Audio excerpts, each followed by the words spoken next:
Here. Commissioner Gary. Here. Commissioner Lynn. Here. Commissioner Shimmons. Here. Commissioner Stefanski. Commissioner Torty. Here.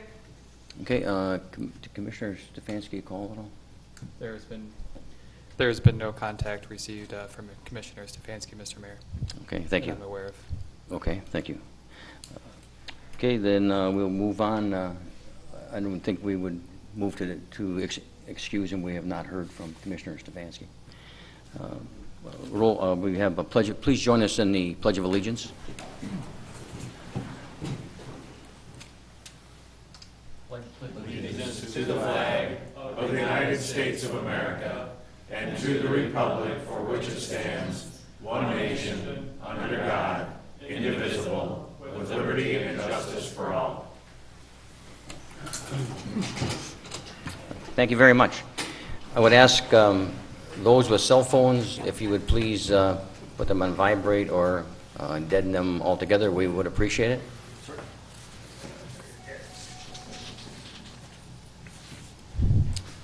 Item number one is to discuss Commissioner Jeffrey H. Stefanski, and I've asked for this special meeting to discuss the situation that has occurred concerning Commissioner Jeff Stefanski having been arraigned on 5 felony counts and 1 misdemeanor.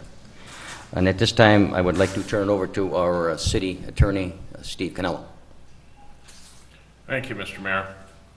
I think it was late last week, the city manager informed me that he had heard that Commissioner Stefanski had been charged by the Chippewa County Prosecuting Attorney's Office with a crime, and that his arraignment was going to be Monday of this week. Later in the morning on Monday, I went to the Chippewa County District Court for the purposes of pulling the court file in order to apprise myself of the facts in the situation.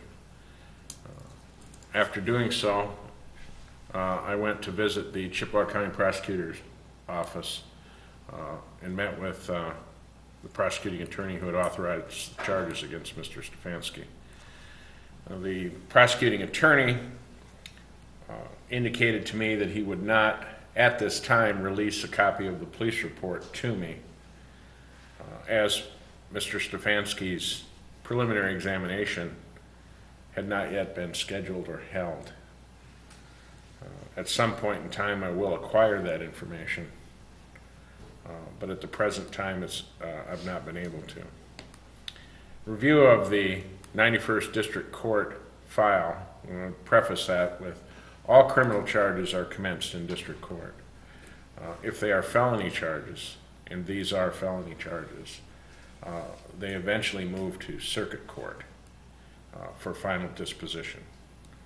But all criminal cases commence in District Court.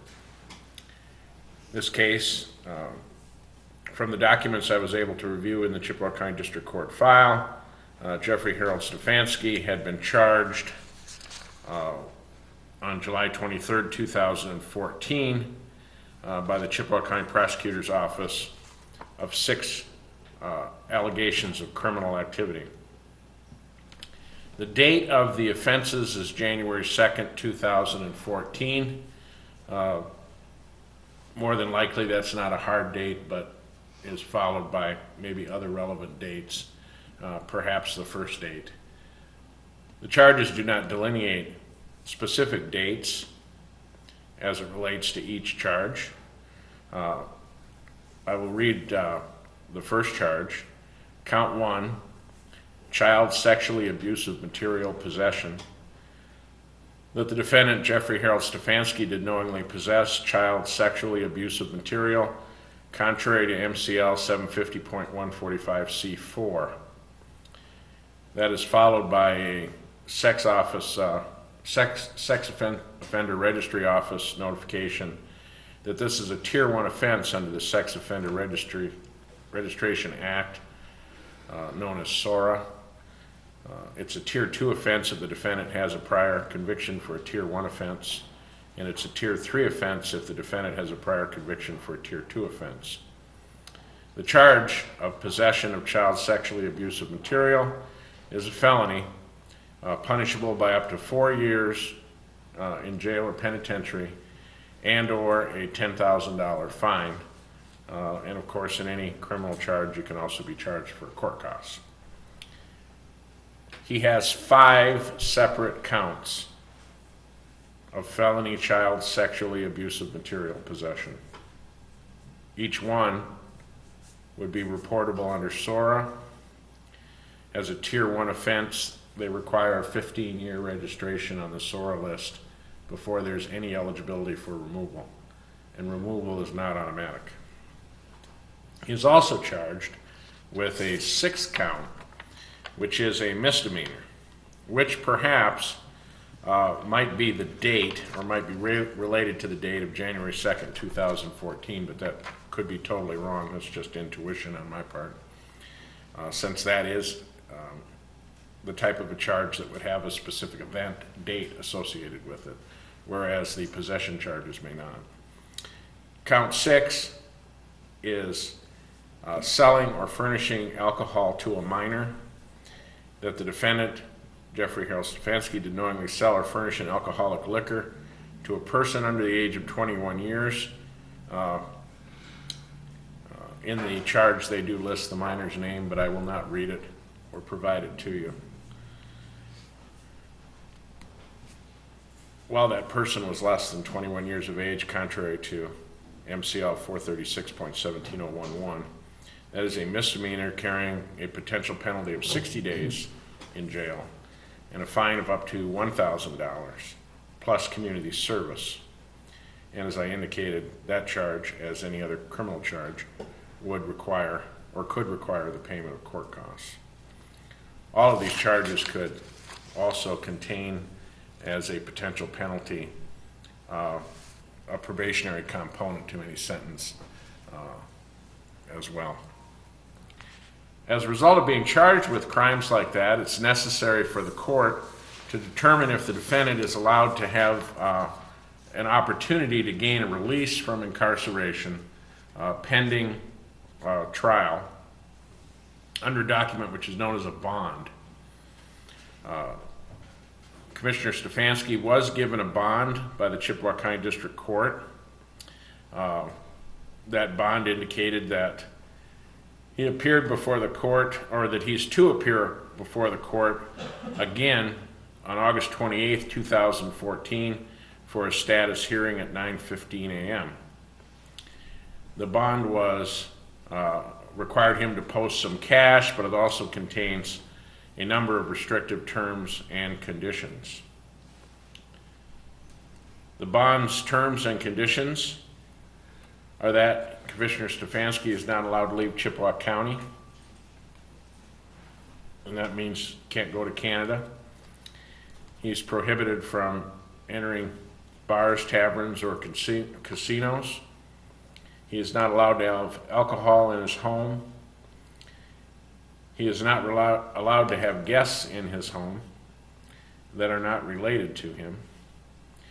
He is prohibited from internet access. He is not allowed to use or possess any device that stores data.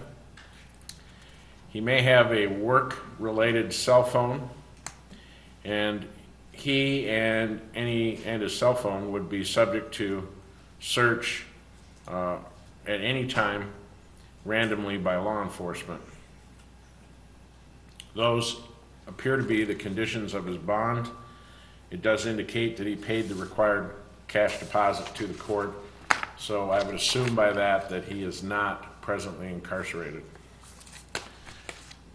Now I would point out that the bond restrictions appear to have a negative impact on Commissioner Stefanski to use his city-provided laptop, or even to possess his city-provided laptop, and also to access city email accounts or download city commissioner-related information through the internet to a device, and of course cannot possess a device which could store such a downloaded item. It appears, and it's not clear to me that the city laptop may or may not have been involved in a police investigation back to a point earlier this year. That's going to have to be researched because we're going to probably need to know the answers to those questions at some point in time. I'm not pressed on that issue at the present time because I don't believe it's relevant this early in the proceedings to know what, if anything, happened to city equipment as a result of this investigation. I would point out that the city laptops are governed by a number of procedures that I will go over with you tonight. These offenses would fall into the category, all 6, would fall into the category of what I would call moral turpitude offenses, as they involve children or minors at all aspects. The city manager issued a media release concerning this. The mayor, as you know, has called this meeting, and in anticipation of this meeting, I have done the research that I just described to you, plus the additional research I'm going to go over with you. First thing I'd like to provide you with is a copy of the statute, and I would point out that anything I give you tonight is a public document, and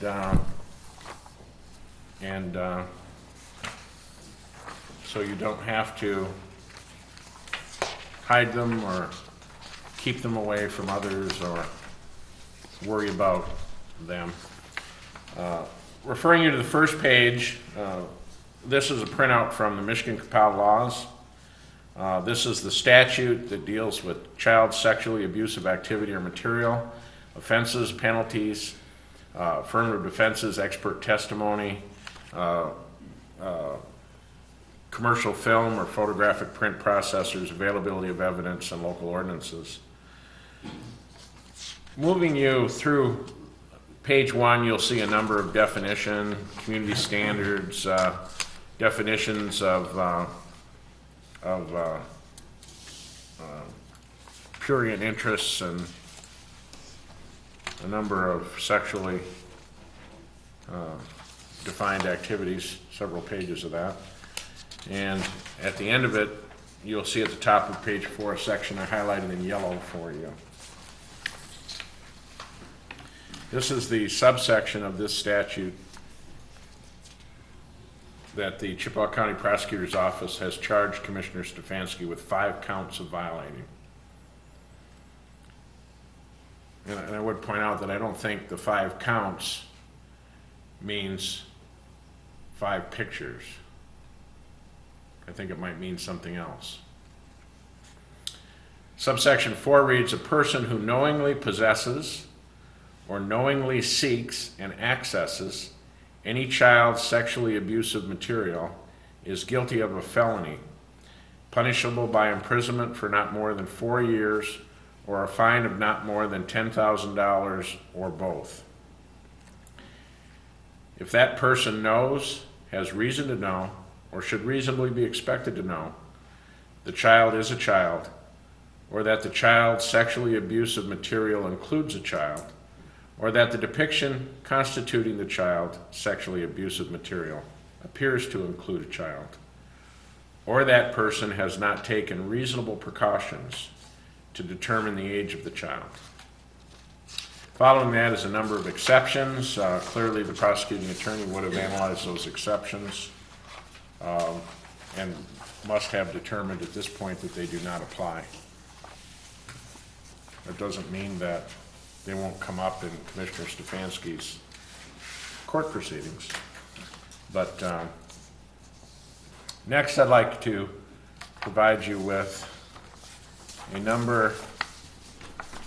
This is a much longer document. Again, everything I give you tonight is suitable for public release and distribution.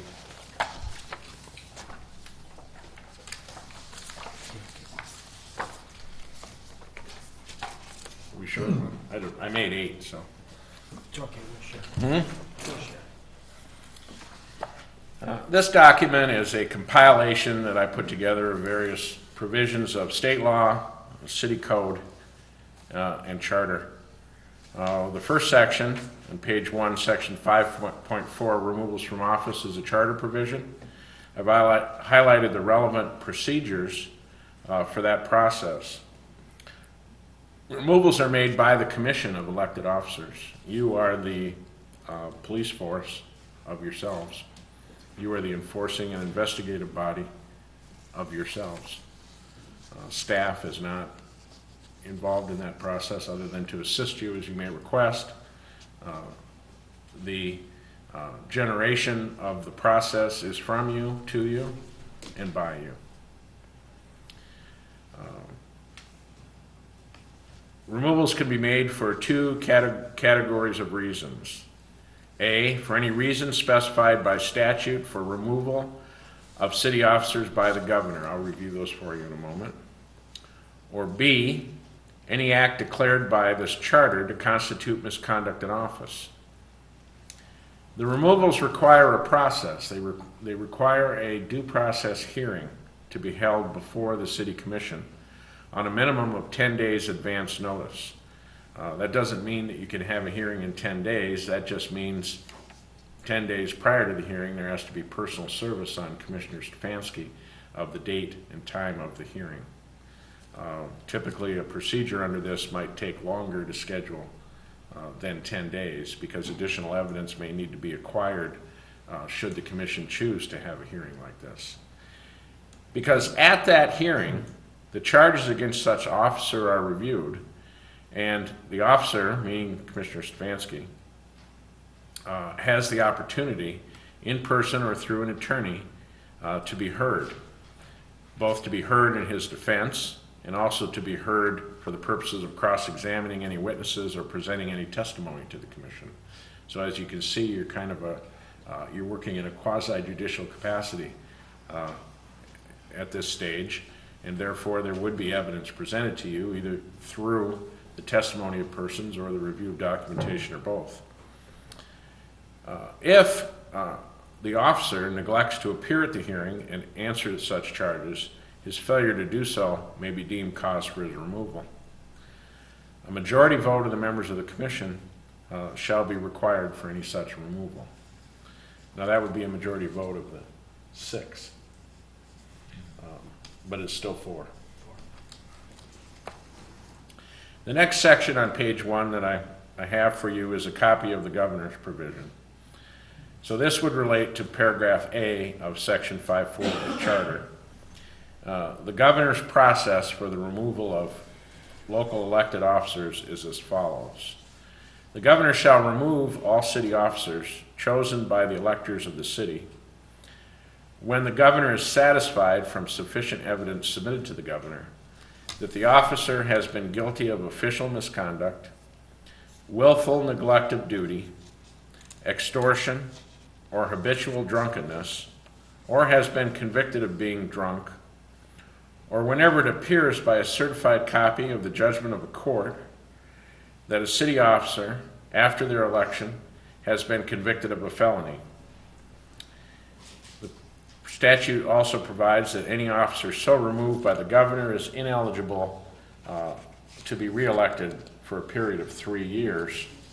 And there's another exception to that for a 20-year term, but the 3-year term would apply if there was a governor removal in this case.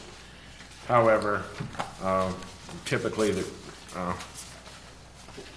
a governor's removal would take a protracted period of time. Under this particular statute, there's some insight from 2 court cases, which is on the next page. You'll see under the caption grounds for removal in general, I've highlighted 2 excerpts, one from the Wilson case and one from the Carroll case. These are older cases, as you can see. Misconduct which will warrant removal of a municipal officer must be such as affects performance of his duties as an officer, and not only such as affects his character as a private individual. It must be something which the officer did or did not do in his official capacity. Obviously, a provision like this would relate to city equipment, the ability to use city equipment, and perhaps if city equipment was involved in the investigation or the conduct. The superintendent, this is an example, superintendent of police was the Carroll case, but just say city officer could not be removed by the board on trivial or technical grounds, but only for cause, which must relate to and affect administration of his office and the rights of the public. Obviously, the inability to participate fully in the process as a city commissioner under his bond release, the inability to do that under the terms of his bond would fall into a description such as that. I would also point out that all of you took an oath of office required by the city charter, and I reference that section 510 for you at the bottom. Much like we pledge allegiance to the flag at every commission meeting, your oath of office is a continuing standard by which you swore when you took that oath. All of you have taken that oath as administered by the city clerk at the time you were elected and before you were seated, and that oath had certain promises and representations that you would conduct yourself in a certain fashion, and it is part of the city charter. Section 6.9 on the next page, the bottom of the page is numbered 4, is a charter provision that indicates that it's 6.9 on investigations, that the commission shall have power to inquire into the conduct of any officer, to make investigations as to matters in which the municipality has an interest. As part of that process, the commission can compel attendance of the officer before it, can compel the production of books, papers, records, and other evidence. And the failure on the part of any officer to obey such command or summons or to produce such documents or evidence as ordered by the commission constitutes official misconduct in office. The city has, as you know, an ethics ordinance. Section 2-300 of the ethics ordinance is the preamble, indicate that in keeping with the policies declared by the state legislature in enacting codes of ethics for state officials, it's recognized that high moral and ethical standards among city officials are equally essential to the conduct of local and state government. The use of the word moral obviously is offended by a crime of moral turpitude. The purpose of the ordinance is to promote and strengthen the faith and confidence of the people of the city in their governing body, which is the city commission. Under section 310, no officer shall violate the standards of conduct, and a city officer means an elected commissioner.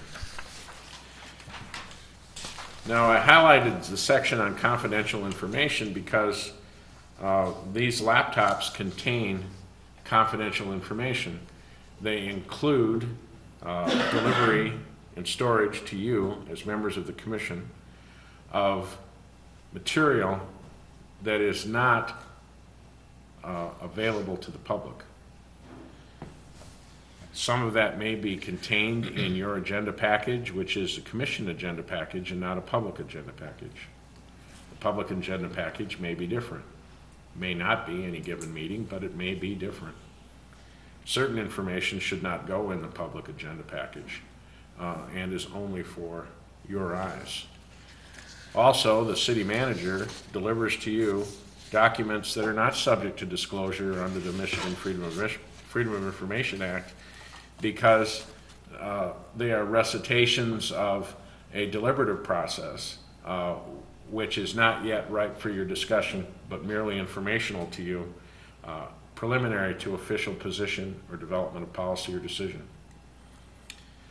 So as a result, confidential information is contained on your laptop, whether you knew it or not, And confidential information under the ordinance means any information which is available to a city officer only because of the city officer's status with the city and is not a matter of public knowledge or available to the public on request. This obviously implicates the question of whether the city computer was either A, accessed by others, or B, accessed by police officers searching for information, as either of the accesses would place confidential information in the hands of prohibited people in violation of city rules. In the standards of conduct in the ethics ordinance, no city officer shall, except as required in the performance of their duties, disclose confidential information gained by reason of his or her official position, and that includes files maintained for city officers. And the fact that your computer is taken from you for investigative purposes and reviewed, while not your voluntary disclosure, is certainly as a result of your activities which met a due process requirement for the search and seizure of the equipment. Item 6 on page 8, we recited some language in that ordinance when we drafted it, which is similar to the Michigan Freedom of Information Act, indicating that preliminary drafts, notes, recommendations, and interagency memorandum in which opinions are expressed or policies formulated or recommended, except that a specific record shall not be exempt. Those are exempt from disclosure. So preliminary drafts, notes, recommendations, and interagency memorandum in which opinions are expressed or policies formulated or recommended are the types of things that are not, they're delivered to you, but they're not yet subject to disclosure under the Freedom of Information Act. And the purpose for that is to facilitate frank discussion at a preliminary stage, and the issue may never go any further. So, subsection B on page 8 indicates, with respect to the use of city property, that it is unethical for a city officer to use personal resources, equipment, property, and funds under the officer's official care and control for personal gain or benefit, meaning that the city laptop is for city business, and the files downloaded to it are for city business. We do have a computer policy that I'll go through in a bit, which sheds more light on that section. Referring you to page 10 of this packet, the ordinance provides that commission members will hereafter conduct themselves according to the following rules of conduct as they pertain to work for and on behalf of the city. A commission member shall maintain decorum and set an example for conduct when the commission member represents the city, constituents, principals, or themselves personally. Commission members shall conduct themselves so as not to bring disgrace or embarrassment upon the city.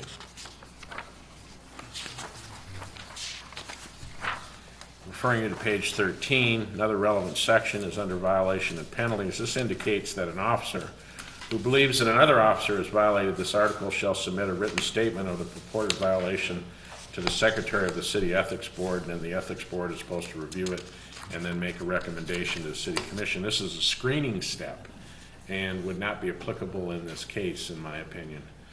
This step, the Ethics Board does not make determinations as to whether there was a violation, but rather merely reviews it to see if there is evidence of a violation or possible violation, and then refers it back to the City Commission. And you will see in the bottom of 14 that the City Commission may remove the violator from the position of Commissioner as part of any penalty the Commission may impose. But it's the Commission that makes the determinative factors. Under page 15, subsection C of 2-350, to the extent that violations of the ethical standards of conduct set forth in this article constitute violations of Michigan Criminal Code or the city charter, they shall be punishable as provided therein, and such penalties are in addition to the penalties set forth in the ethics ordinance.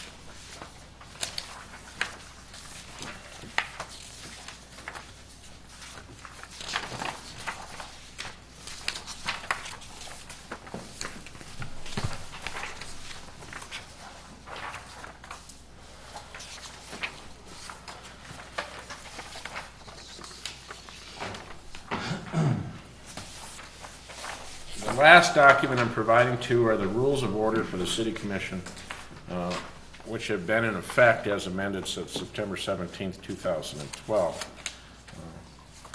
City Clerk's Assistant City Manager Troyer provided these to me from her files for my review, and I decided that you should see them.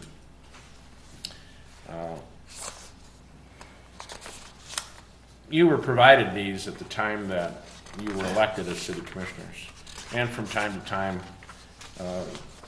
you have made amendments to these since 1959 when they were first adopted. They used to be a lot shorter. They used to fit on one sheet of paper back when I started as city attorney.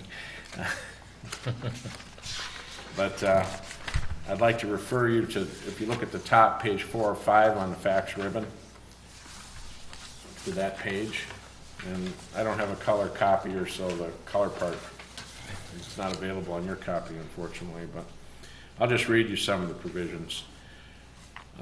Members of the City Commission shall be provided written notice by email, confirmed by telephone of the special meeting, of any special meeting 24 hours in advance. So you have provided that certain notice of certain meetings are delivered electronically to equipment capable of storing information. Section 14, which is a newer section of this policy, because we've only been using the laptops probably 6, 7, 8 years, I guess, is the section dealing city-issued laptop computers by members of the City Commission. City Commission members shall have the use for city business and for City Commission meetings of a city-issued laptop computer. Agenda materials will primarily be provided to the Commission by electronic delivery. City-issued laptop computers are intended to be used for city business and city-related purposes. Personal use shall be incidental to the intended use of the laptop. Referring you to subsection D on that same page, Commission members shall be responsible for maintaining the laptop in good condition and to reasonably protect it from theft, loss, or damage. City policies applicable to city staff with regard to damaged or lost equipment shall apply. Subparagraph F indicates Commission members shall not use the laptop or the internet access or email provided with it for any commercial, illegal, or illicit purpose or activity, or for financial gain. Commission members shall not use the laptop to download or store inappropriate or obscene material. And the last page, subsection J, the commission member to whom a laptop is issued is responsible to ensure the proper use of the laptop in accordance with these rules. That constitutes my presentation on the status of Commissioner Stefanski's charges, his bond, and the applicable charter provisions, code provisions, and state law, which may or may not come into play in the future. Thank you. Okay, thank you. Are there any questions of City Attorney Canello? City Commissioner, Commissioner Lynn? What's our next step? City Attorney? Well, that's your decision. Obviously, you've been presented with information which is sufficient, in my opinion, to cause you to take a next step in this matter. Some of your options might be to conduct an investigation under the removal section as I've outlined for you. One option would be to do nothing. There's really not many options in between. You could table the matter and wait for future developments. That would be doing nothing till a prescribed date in the future when you would then consider doing something. Any other questions? Commissioner Gary? Could you outline under our ethics process the steps for removal? It looks like we would need to, either way, it looks like we would need to call a hearing, is that correct? Yeah, under section 5.4, removal from office of the charter, removals by the commission of elective officers shall be made for either of the following reasons. For any reason specified by statute for removal of city officers by the governor, and I read those to you, or for any act declared by the charter to constitute misconduct in office. Such removals by the commission shall be made only after a hearing of which such officer has been given a notice by the clerk at least 10 days in advance, either personally or by delivering the notice to his last known place of address. Such notice shall include a copy of the charges against such officer. Indeed, that would be something that would have to be developed prior to preparing the notice, what the charges are. The hearing shall afford an opportunity to the officer in person or through an attorney to be heard in his defense. An opportunity to him to cross-examine witnesses that might be called before the commission's hearing. And again, it would, prior to sending the notice, it would have to be determined what witnesses might be asked to appear before the commission. And to present testimony. I would point out that if the commission, if it was determined that the commission should hear from witnesses, the commission would have to issue subpoenas to be served on those witnesses, and that would be something that's done also in advance of preparing the notice to Commissioner Stefanski. So there are preliminary things that have to be done before you can start the 10-day notice clock. If such officer shall neglect to appear at the hearing and answer the charges, the failure to do so may be deemed cause for his removal. And then again, it's done by a majority vote. That is the section that you would be using if you were to determine to begin a process of removal. Commissioner Gary, you still have the floor, I think. And that would be the same process that we would use under our ethics Yes. ordinance? Yes. Yeah, if the ethics committee referred a matter to you, you would use that that same process. I do note, however, there's a bit more descriptive words on that process, but basically it's a due process hearing, opportunity to appear, fair notice, opportunity to review the allegations made and to refute them. And those are public hearings, and I'm assuming the city attorney would be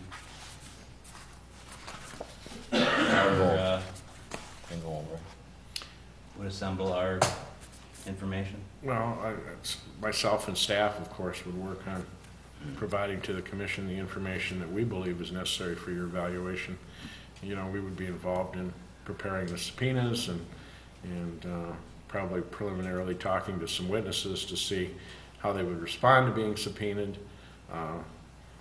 You know, there's several layers to this. Not all of the layers are related to whether Commissioner Stefanski is guilty of all or any of the charges. There's layers just related with the bond that are an issue. There's layers related with the investigation that are an issue. There's layers related to to any police investigation of the city equipment that are an issue. All of those are unrelated to whether he's guilty or innocent of the charges.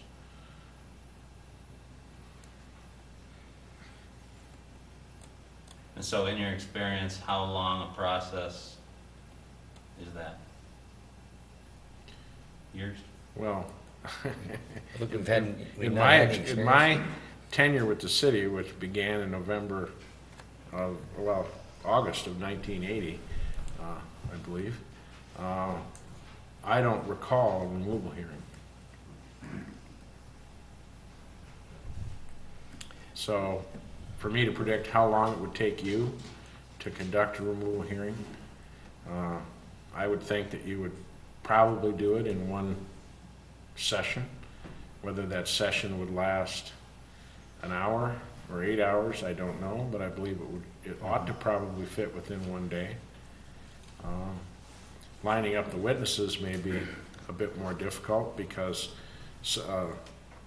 the particular witnesses on this case are mostly police officers. And And although there is one victim under the age of 21 in the misdemeanor count, I don't know how much under the age of 21 that victim is. And there's probably a lead investigator, and whether that lead investigator at this point in the criminal process, whether they'd be willing to do or say anything, who knows. I can tell you that there's going to be, unless Commissioner Stefanski waives it, a preliminary examination in Chippewa County District Court. Now, he has waived the time limits for that to occur. There's a very short period of time for the preliminary examination process to occur. If you're charged with a crime, you have a right to a quick hearing before the judge to find out if the crime carries any weight at all. And you have the right to have that thrown out if the crime does not carry any weight at all, and that's what's determined at the preliminary examination hearing. At that hearing, the investigative officers and victims and witnesses and people with knowledge would testify.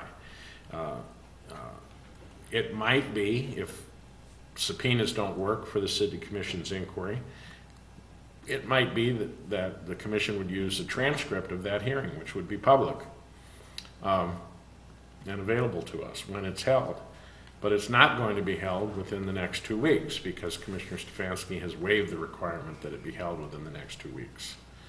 It may never be held because a lot of times defendants waive that step in the proceedings permanently. And so I can't tell you it's going to be held or not be held. I can tell you that if it's held, it'll be helpful. I guess just a comment, when we listen to the amount of, I don't want to say charges because the city attorney kind of has given us information on the different items that cause us to question whether he can operate as a city commissioner when you can't use a laptop, let alone the ethical and moral obligations that we have as a city commissioner or as an elected official. And I think when you look at our, when we swear to uphold the laws of the United States and the state of Michigan, when we hold up our hand and take the oath, we are not a court of law, but we are a commission. And in the commission we have certain standards that we hold ourselves to, and hopefully the community holds us to. And I think there is, without question, that has been violated in my mind. And I certainly would like to see the removal process begin. And I think with the leadership of our city attorney, who has been here for many years, I think that would occur. Commissioner Bauer. Then we need to make a motion, Yes. correct? In that case, I move that the, would I say the commission or the administration in this case? I think it's a commission. The commission, right? That begins the removal process. Correct, Commissioner. With the help of All the right. administrator. Yes, then I would move that as soon as possible, the city commission move toward the removal process of Commissioner Jeffrey Stefanski. Support. It's been moved and supported. Questions? I do have one, just Commissioner a Bauer. follow-up of something that Commissioner Gary had asked that I'm somewhat unsure of the answer, Steve, is in regards to a timetable. And I understand that, you know, the hearing itself, I would really see that lasting more than a day for sure. But as far as getting all the paperwork, the subpoenas together and everything, I mean, you know, what sort of a time frame do you think we would realistically be looking at? I would think 30 days, including the 10-day notice provision. I can't see us having a hearing in August. I obviously can't speak for everyone, but it would, I think, be in our best interest as a city and as a commission to be able to move on as quickly as possible. Obviously, the matter would be of high attention.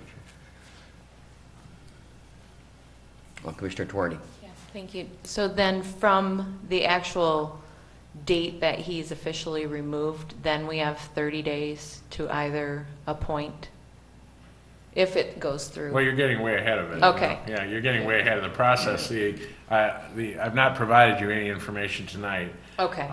on the process for filling vacancies. I just wasn't, I But there didn't want that is- to be sped up. There is a process for filling vacancies, and it would commence upon resignation or removal. Okay. Whether that removal was by the city commission or by the governor, or whether resignation occurs at any point in the process, but that creates, the acceptance of, or those events create a vacancy. And then there is the 30-day, which I consider to be a short time frame for the commission, and it is the commission's duty to appoint a replacement. It's only in the absence of the commission, in the failure of the commission to exercise that duty, does it default to an election, special election. And I don't know how much time's left on Commissioner Stefanski's term, but sometimes that's part of the discussion on, are we going to appoint or are we going to let it go to a special election?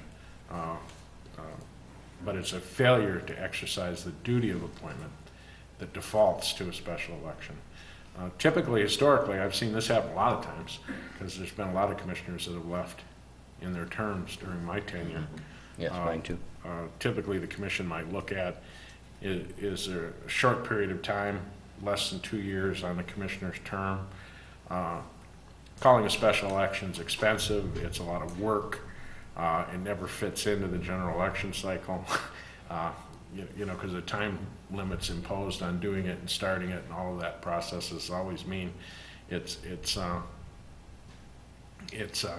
headache for the clerk to put one together. The commission has chosen in a lot of those cases just to appoint.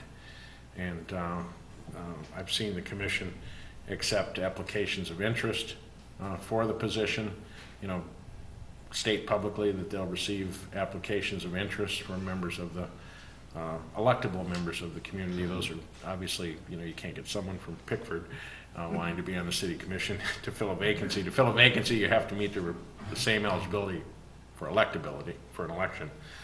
So the commission might put out a public notice that they're accepting, you know, applications of interest. That's typically the same form the city clerk uses for expressing an interest in appointment to a board or commission.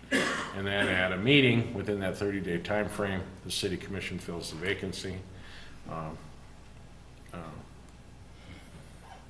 either at a special meeting or a regular meeting. Might be special meeting because your regular meetings are first and third Mondays and may not fit into the 30-day cycle, so you might have a special meeting or something like that. But that's the process. Commissioner Lynn. For the city attorney, I've been here almost as long as Steve has. I believe when I was mayor, we had 3 vacancies open, if I remember right. I think there was two I've almost been here as long as you have, and we've done it all. I mean, we've done it both. We've done it by election, we've done it by appointment. In fact, you were appointed. Got out, Yeah. back in. Yep, But, so, I think we appointed twice and had election once, if I'm not mistaken. Steve, do you remember? My recollection is you've done more appointing than electing. Yes, correct. But again, that's your duty, is to do an appointment. That's the way the charter is written. It's your duty to do an appointment. It's not the commission shall choose either to A or B. Yeah. It's in the failure of your duty that there is an election. Okay. The question I've got, if Commissioner Stefanski was to resign, then what happens? Well, that would end whatever That would end. process is. in We would have a place. meeting to accept his resignation, Yes, and that would end it. we would have a meeting to, well, assuming you accepted his resignation. Okay. okay. Everyone understands the motion. Any other questions? Roll call, please. Mayor Bospas. Yes. Commissioner Bauer, Yes. Commissioner Gary, Yes. Commissioner Lynn, Yes. Commissioner Shimmons, Yes. Commissioner Tuorty. Yes. Motion carried. Thank you.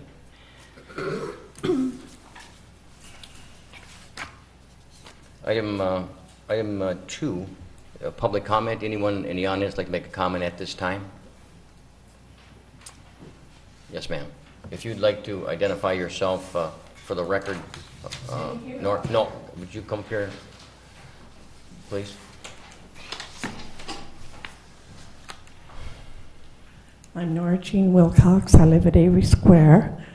And about mid-90s, I believe, I got a call from Tony Bospus asking me if I would be interested in serving on the DDA committee, which I did for 4 years. And that's how I got to know Jeff. I only know him in that capacity, and I have the best respect for him. He helped me as a woman old enough to be his grandmother do things that I might not understand as well as a younger people.